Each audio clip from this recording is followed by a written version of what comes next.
So you pretty much just carried on with what you were doing before Love Island, haven't you? Here on the farm, it's just idyllic.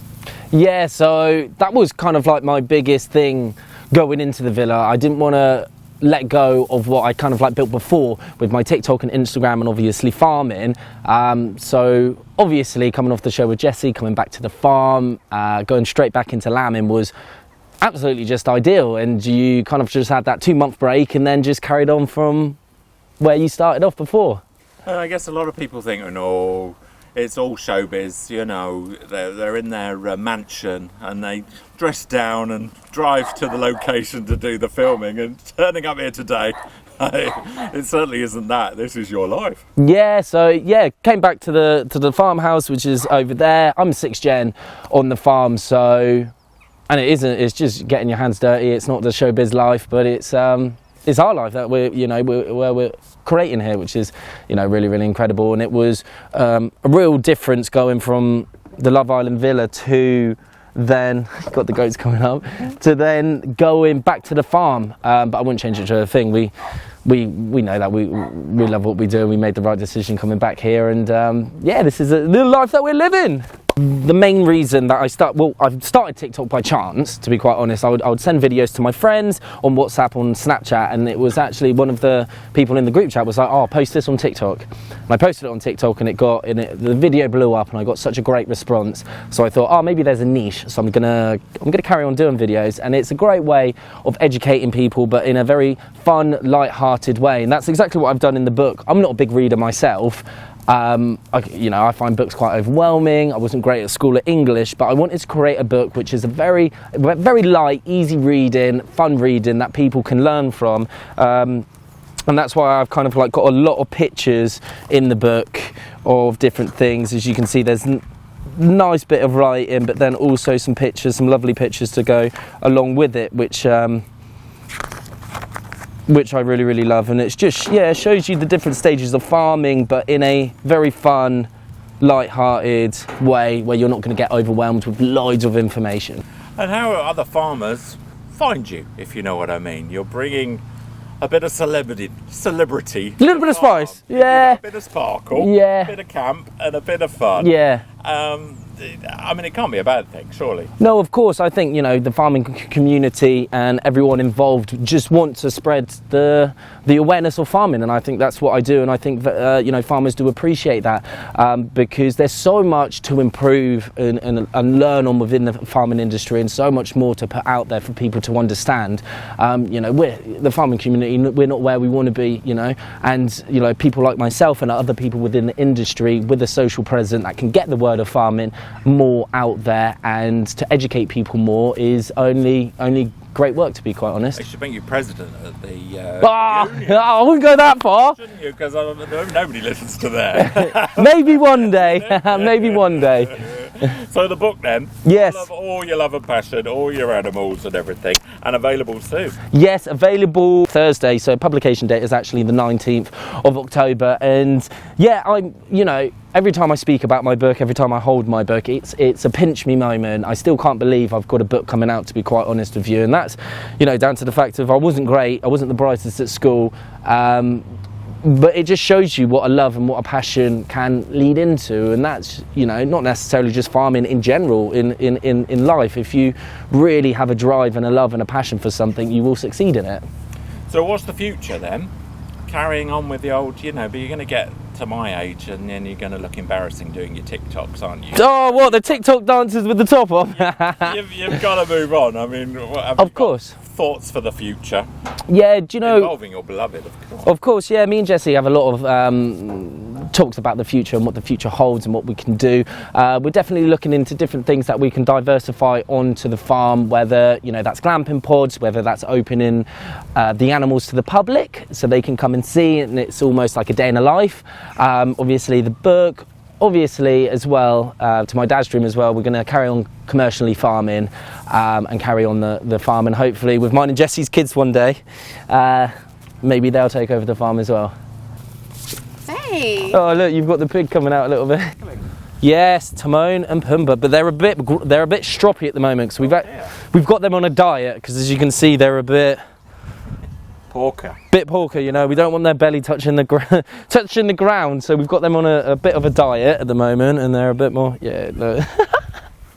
giving the camera a kiss. But yeah, it's so beautiful having the animals out here, and isn't it? You know, I think mental health is not spoken enough about it within farming, and I think, you know, coming out here, seeing the animals, getting the fresh air actually does a lot of good for your mental health. But on the flip side of it, it's a very isolating industry as well. Top for suicide, isn't it? Yeah, it's definitely something that needs to be spoken about more. You've got Prince William and Kate, who have just opened up a campaign around farmers' mental health, and it's a very isolating industry, and you know, that's why I feel like I'm quite fortunate enough in the sense that I do have a social presence where you can, you know, get the message across to people, saying it's okay to talk, and because farmers are very isolated, they have no one to talk to, so just making it a bit more aware that there are places that you can speak to, and to know that you're not alone. When Jessie actually came to the farm,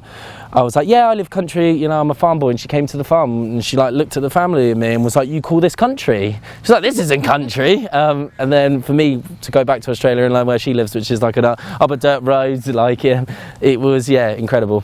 Yeah, when I first came here, I thought, what the hell? You guys have neighbours? In Australia, I'm from like a full dirt road. There's no gym for 45 minutes. This is actually feels a bit more like a city than what I'm used to. Yeah. That must be nice for you, because you did something in Kenya as well, didn't you, in Africa? Yep. To be out and about, experiencing different worldwide type farming. Of course, yeah. I think that's something we both want to do moving forward. We would love to, you know, develop and possibly have a TV show or a TV series about going to different farms around the world, to explore in that point of view how different people farm, the environmental factors, everything like that is definitely that's something that we're looking into and wanting to do, to be quite honest. 100%. Yeah, we both love that. Can't wait to get Will over to Australia because there is so much farming in Australia. For example, when I was at school, farm was actually one of the subjects you could choose to do. So you had maths, English, if you wanted to do farming, you could do that. So I can't wait to get Will over to show him how farming's done in Australia and just see how different it is. It's a shame in Aylesbury we used to have a farming college. Yes. In the day. And that's all gone now, isn't it? A shame. I know, it is a shame. Someone asked me the other day, how do people get into farming if you're not born into it over here? And I actually was a little bit stumped for that question because in Australia it is just so accessible. There's so many education systems that you can go into. However, over here I've not really heard much about that. No, that was very interesting with Jessie talking about how farming's done and how farming's educated in Australia compared to here. It's like, you know, in Australia it's like all for the farmers, let's help, you know, there's so many opportunities for the farmers, where I think here we're a bit behind, where it's like everyone says back British farming, but if you go into a supermarket and something's £1 more, then they wouldn't pay the extra £1 to back a British farmer. So it's really interesting to see how, you know, over in Australia they do support the farmers, where in here I think we are that little bit behind. So this is the farm, the famous farm from all your TikTok videos. Yes. Because you're a sheep farmer. Yes. So all of these are sort of that you've just pets. Almost. Grabbed, rather, whether your dad is happy about it or not. My dad taking over his farm. Yeah, my dad's actually full on board. He absolutely loves it. It's nice having these animals about. Hello. Hey, come on. Hello. It's a bit shy. Yeah. Yeah, it's lovely having these. They're looking for the carrots though. Carrots, I forgot to bring any down for you. Yeah. Napoleon and Sebastian. You've got some friends, all the goats are here now. Yeah, got the goat. Yeah, 4 of the goats. They all get on well. Yeah, they do. Yeah, they do. And then the next point of call is introducing the emus, which are to our right. Look so evil. Yes, they do. Jessie is a little bit scared because they're an Australian native bird, and apparently they should sense her hormones. Yes. But apparently everyone in Australia hates the emus. They're scared of them, and so we thought a little wallaby. That would have been nice. Oh, good. I should have. But I thought let's start off with the emus and then work our way down to the wallabies. So, how much hands-on are you on the actual farm with all the sheep? Yeah, very hands-on. You know, that's why we're living at the farm. It's very accessible. Getting, you know, you just walk out your back door and you're on your work premises sort of thing.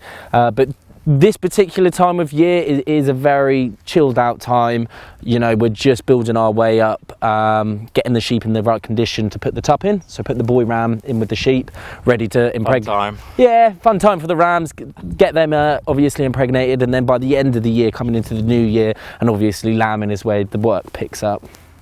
If this camera footage is pants, then blame Jesse. Yeah, yes, Jesse. Wobbly. Too, like hurting my arm.